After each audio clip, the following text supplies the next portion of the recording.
Welcome to Comics League Indie Wednesday. I'm Jared. Excuse me. And today we're talking about one of the coolest books that I have ever gone through. We're talking about Todd McFarlane's Spawn from the 90s and from Image Comics. So here's some context. So in the 90s, I'm going to give you guys a brief, very brief overview on the Image Revolution. So in the 90s, you had all the best artists work from Marvel. You had Jim Lee, Todd McFarlane, Rob Liefeld. Who else? I know I'm missing it, but the founder of Top Cow. What's his name? So anyway, you had the best artists at Marvel. I can't believe I forgot that dude's name. Hang on, I'm going to look that up right now. Image Comics founders. Apologies. This was okay.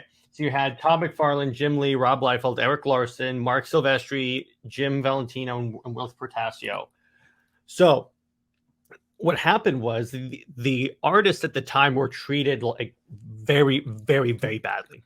Like they wouldn't receive lots of royalties for the items that they use. Like if they took Todd McFarlane's Spider-Man and put on a shirt, they wouldn't even give him a copy of the t-shirt. So he's like, what? So what happened was Todd McFarlane and a few of the guys decided, okay, let's break off. Let's form our own company. So where we're going to do everything the anti what the mainstream comics industry does. So eventually what grew is that he got Todd McFarlane, Jim. So what eventually happened is that it started off with like three guys. I believe it was Todd, Rob, and Eric. And then all of a sudden, Mark Silvestri jumped on, Jim Lee jumped on, Valentino jumped on, and Will Portasio jumped on. And they decided, okay, so let's form Image. Because the way they got the Image name was people used to tell them that their images, the stuff they drew, sold comics. So what they decided is, okay, so here's the basic idea for the company. Actually, first, I want to tell you this funny story. So what they did was, so they quit Marvel. And what they decided to do was, let's see, what was it? They decided to visit the DC offices.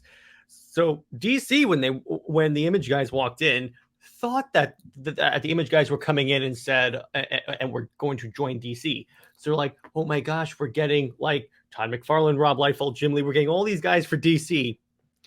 But Todd, being the dude that he is, he went, oh no, we're just coming here to tell you that we're not going to come work for you. So you can imagine it's like the enthusiasm in the room just dropped real fast. So that's what they did. They walked out. They formed their own company, Image. Now, one of the key points of Image is that the company itself doesn't own the IP. All it owns is, I believe, the Image logo and the Image name and the Image eye. That way, in the case of one of these guys leaving the company, there's less to fight over. So that's a key part of Image. If you do a book for Image, you still own those characters. Those are your characters. Like if I did my book with Image, Hannah Solomon is my character still. So moving on to Spawn. So this was Todd McFarlane's character that he had for like a very long time in mind. And he was the star of a really bad 90s movie. So who is Spawn? Spawn is this black ops soldier who is betrayed by his own men. Then he makes a deal with the devil. Literally a deal with the devil. The deal is, we'll send you back, but you have to be my avatar, my Spawn. That's what the Spawn guy is. He says, think of him like, I guess, think of him like Ghost Rider. He's more or less that version of Ghost Rider. He's like a mix of, I would say, Ghost Rider and Batman, kind of. And he's the type of superhero that does that kills, and that, in other words, he's less restrained than most traditional superheroes. So I would count Spawn more like an anti-hero. Now, Spawn shows up, and he finds out he's been dead for a while. His wife has moved on. So he's kind of directionless, and he goes through all these adventures fighting the devil and his beings, fighting angels. What's actually really funny is Todd puts in all these digs against Marvel and DC. In fact, there's this one point where Spawn is in hell, and then he's passing through like this jail block of like souls in hell.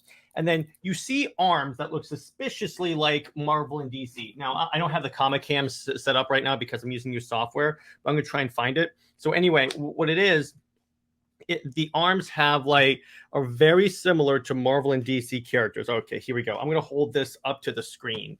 It's like you have right here.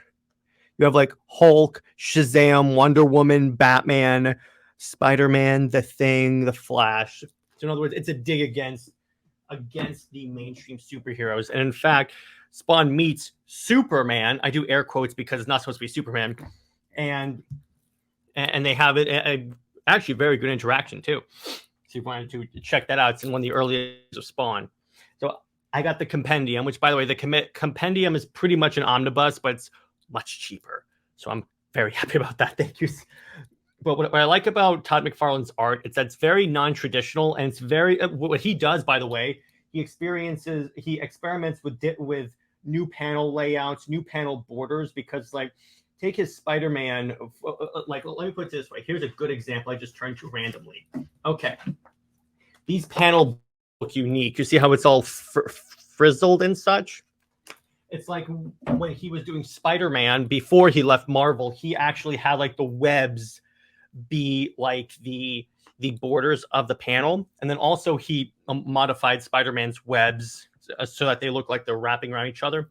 That's another thing about Todd McFarlane, and that's why I compare him to Ethan Van Sciver, because both of these artists do very, very, very detailed work. Like it's honestly like a huge treat to read their stuff and to look at their art, because you can see all these small, minute details that ordinary artists would glance over, but not Todd, not Ethan, not a lot of now non-mainstream artists. They're like, no, I want to create a feast for the eyes. Now, what I like about Spawn, by the way, is first off, it's an original idea. But I also like, I have to put that in because so many comic book characters are like derivatives of other characters, but this one is like, I hadn't seen anything like it. No, what I really dig about Spawn is that tortured soul aspect of the character, which that gets into like his origin, and that he sees his wife with his best friend. But I like how I like Spawn's inner dialogue, because you can see he's dealing with the trauma of waking up, finding out his wife is essentially married to another man now, because the first thing he wants to do, hey, I'm alive, I'm going to go see my wife. He's been gone for like a really long time, so she moved on. Then I also like his inner dialogue when he's dealing with like the devil and all the sorts of demons that the devil sends his way. And I like how there was this one scene where like a demon tears out Spawn's heart, thinking that he's dead, but Spawn just grows a new heart and goes, oh, dude, he taps him on the shoulder and just wallops him. So I really like that. Plus, the design is really cool. Plus, also, let me read some of the artists, some of the creatives on this book. You may recognize them. So we have Greg Capullo from Batman, yes. Alan Moore, Dave Sim, Mark Silvestri, Frank Miller, Grant Morrison, in addition to Todd McFarlane. So you had so many other creatives that are now famous in the comic book industry contributed to this work. That's one of the chief reasons why I really love this too, is that as you read the book, you can tell when when the writer changes, because like the style changes, certain tropes come in, but somehow they're able to like weave it together better. Because here's the thing, when I'm reading like a DC trade or a Marvel trade, sometimes it is kind of jarring when like they change writers, like when they're covering an entire story arc, multiple people have contributed to that arc, to the main story. So it is kind of like jarring when you're reading, and I'm like, the heck did this come from? But with this, I think it has to do with like the editing like skill of Image and this book particularly, is that it's not as jarring as it is in traditional comic books. And then one more thing that I definitely love about Spawn is that for me, there's less of an event fatigue, at least for me, because it seems like Todd McFarlane is looking at what people complain about in the mainstream comic industry and is saying, no, I'm going against that. I'm essentially going to do the opposite of what people hate about Marvel and DC. and like all the other mainstream comic book industries. So that's my review of Spawn. I definitely love this book so much. I'm working through it. As you can see, it's thick. It's a voyage, but I'm very much enjoying it. The art is superb. One of the best. It's one of the artists on this book are killer, as is Todd McFarlane's art. I like the way he does the borders again, and it's very, very, very fun. By the way, I have to put this in. Okay, but it's very, very. It's a fun read. It's also a funny read. There are some really funny moments here. He also links it to the books of like other Image founders, because Rob Liefeld had this book called he had a book about like teenage superheroes. I think it was called it was called Youngblood. Now, so that was one of Rob Liefeld's main books, but they reference Youngblood in this book, like because Youngblood's whole premise is that they're essentially, think of them like the New Warriors in Civil War, and that they're like superheroes that a reality show follows them.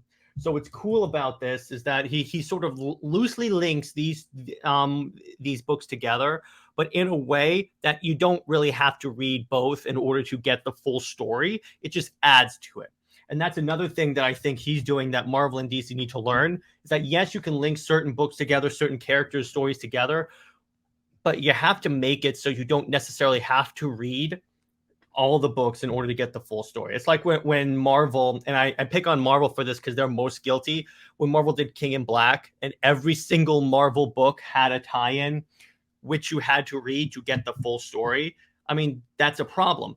I'm fine with them making a timeline like what was Black Cat doing here, what was this doing here, but when you make it so I have to read every single tie-in, and you publish, and basically every Marvel book is tying in, I can't buy 30 books. Sorry, it doesn't work like that. Unless you bring them down for like $1, can't do it. So that's one of the other chief things that I really like about this book.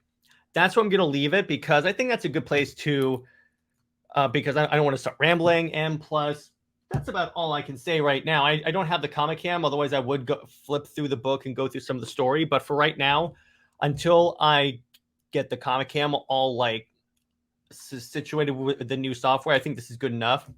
And that's Spawn. Oh, hope you guys enjoyed this indie comics review, and let me know what books you want to see in the comments, and then we'll cover that on future episodes. I plan on covering Invincible in an episode coming up. I'm not sure it's going to be next week's episode, but I am going to cover Invincible because I know someone put that in the comments on one of the earlier Indie Wednesdays. So that's where I'm going to leave it. Hope you guys enjoyed this episode, and I will see you in the next episode. Bye-bye.